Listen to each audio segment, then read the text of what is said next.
Hi, good morning all. ఈరోజు today news paper analysis చూద్దాం ఒకసారి.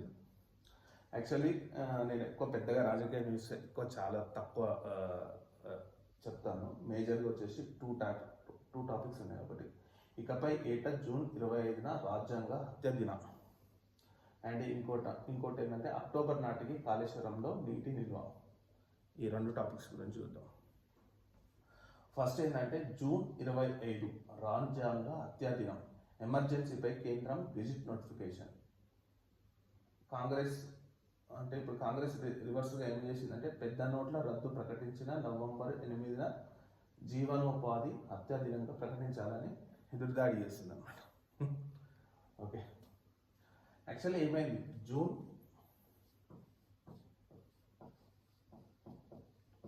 25 1975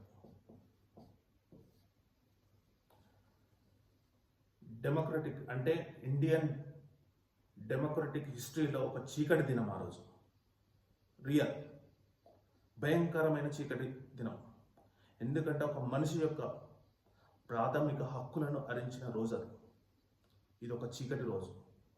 ఇండియన్ హిస్టరీ అంటే ఇండియన్ డెమోక్రటిక్ అనేది ఎంత పెద్దదో అంటే ప్రపంచంలోనే అతిపెద్ద ప్రజాస్వామిక దేశంగా కలిగిన భారతదేశం ఆ రోజు ఒక చీకటి దినంగా చూడాల్సి వచ్చింది.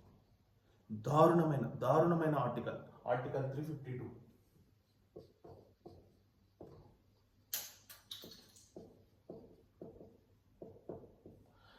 ఆర్టికల్ 352 ఇంపోజ్ చేసింది ఇండియా మొత్తంలో. దట్ కాల్డ్ ఈస్ నేషనల్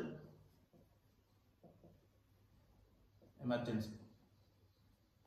ఒక మనిషి యొక్క ప్రాథమిక హక్కులను హరించిన రోజు. సుప్రీంకోర్టు కూడా చెప్పింది ఒక మనిషి యొక్క ప్రాథమిక హక్కును హరించడానికి వీల్లేదు అని. ఇప్పటికి కూడా ఉంటుంది. జైల్లో ఉన్నా సరే అతనికి కొన్ని ప్రాథమిక హక్కులు ఇప్పటికి కూడా సుప్రీంకోర్టు కల్పించింది.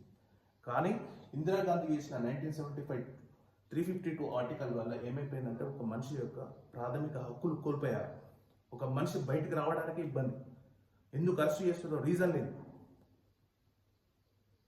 ఎంతోమంది జయప్రకాష్ నారాయణ, ఎల్కే అద్వానీ, వాజ్పేయి, మన వెంకయ్య నాయుడు ఎంతోమంది అరెస్ట్ అయ్యి జైల్లో మగ్గిపోయారు ఆ రోజులో. దేనికేసింది? తన సొంత ప్రయోజనాలకు వేసేది, దేశం కోసం కాదు. ఇందిరాగాంధీ చేసింది బ్లెండర్ మిస్టేక్. అత్యంత దారుణమైన రోజు.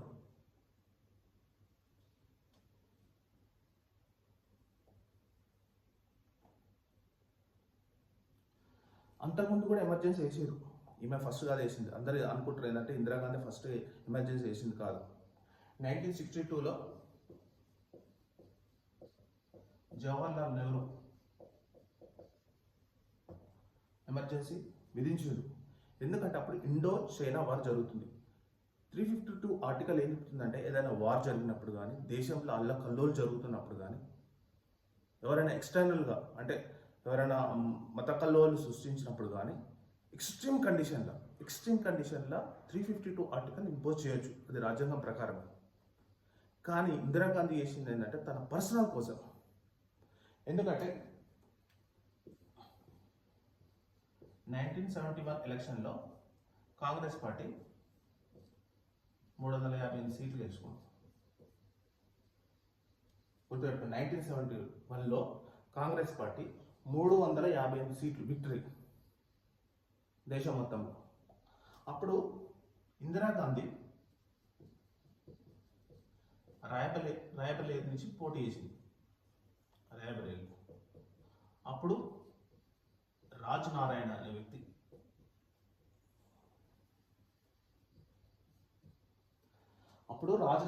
వ్యక్తి మీద 1,10,000 అంటే లక్ష పైగా మెజారిటీతో గెలిచింది ఎంపీగా.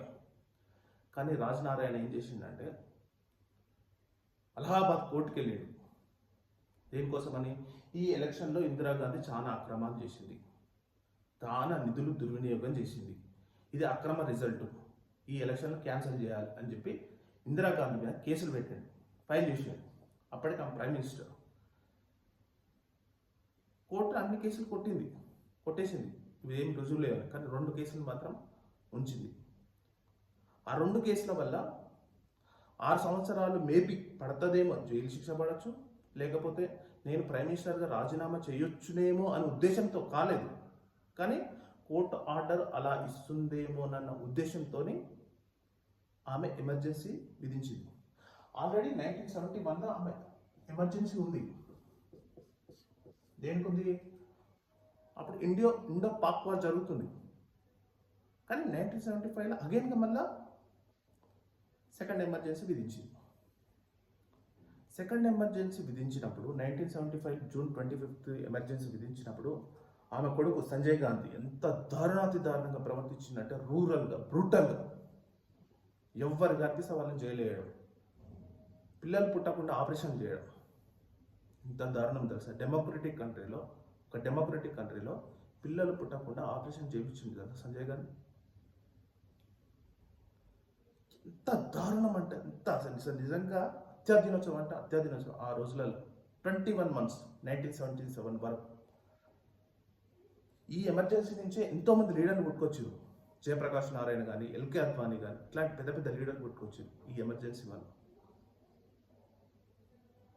ఇందిరాగాంధీ ఎన్నో చేసింది. గరీబ్ హఠావో అన్నది, బ్యాంకులు జాతీయకరణ చేసింది, ఇస్రో సైంటిస్ట్ లాంటి ఇస్రో పైకి పంపించింది. కానీ అన్నీ చేసిన ఒక్క మిస్టేక్ వల్ల, అంత పెద్ద మిస్టేక్ వల్ల, భయంకరమైన మిస్టేక్, ఆ మిస్టేక్ వల్ల ఆమె ప్రభావం మొత్తం కోల్పోవాల్సి వచ్చింది. 1977 ఎలక్షన్ దారుణంగా ఓడిపోయింది ఆమె, కేవలం దీని ఎమర్జెన్సీ వల్ల. దాన్ని బీజేపీ ఏంటంటే ఎప్పటికప్పుడు దాన్ని గుర్తు చేస్తుంది ప్రజలకు. మేబీ మళ్ళీ ఎవరో ఇట్లాంటి వాళ్ళు చేయకుండా లేకపోతే ఏమో, కానీ అది గెజిట్ నోటిఫికేషన్ ఇచ్చి జూన్ 25న ఏది ఇప్పుడు రాజ్యాంగ అత్యధినంగా జరుపుకోవాలని గెజిట్ నోటిఫికేషన్ ఇచ్చింది. ఇది యాక్చువల్లీ ఇది ఎమర్జెన్సీకి సంబంధించింది. ఇంకోటి ఏంటంటే అక్టోబర్ నాటికి కాళేశ్వరంలో నీటి నిల్వ అని ఉంది. యాక్చువల్లీ కాళేశ్వరం నీటి నిల్వ అని అంటారు, కానీ ఇందులోకి వెళ్ళి ఎత్తేయాల్సింది ఏంటంటే 3 మేడిగడ్డ, అన్నారం, సుందిల్ల, ఇవి 3 నింపుతారంట. మేడిగడ్డ, అన్నారం, సుందిల్ల నింపితే నెక్స్ట్ అయితే మల్లన్న సాగర్ పోయిన తర్వాత కొండపోచమ్మ సాగర్ నుంచి డైరెక్ట్ కేసీఆర్ ఫామ్ నుంచే పోతాయంట. అంటే మేబీ కేసీఆర్ ఫామ్ హౌస్కు బాగా నీవు వాటర్ ఇస్తుందంట. మరి అట్లాంటి పనులు ఏమైనా చేస్తుందేకపోతే రోజే చూడాలి మేజర్గా ఇది. Thank you.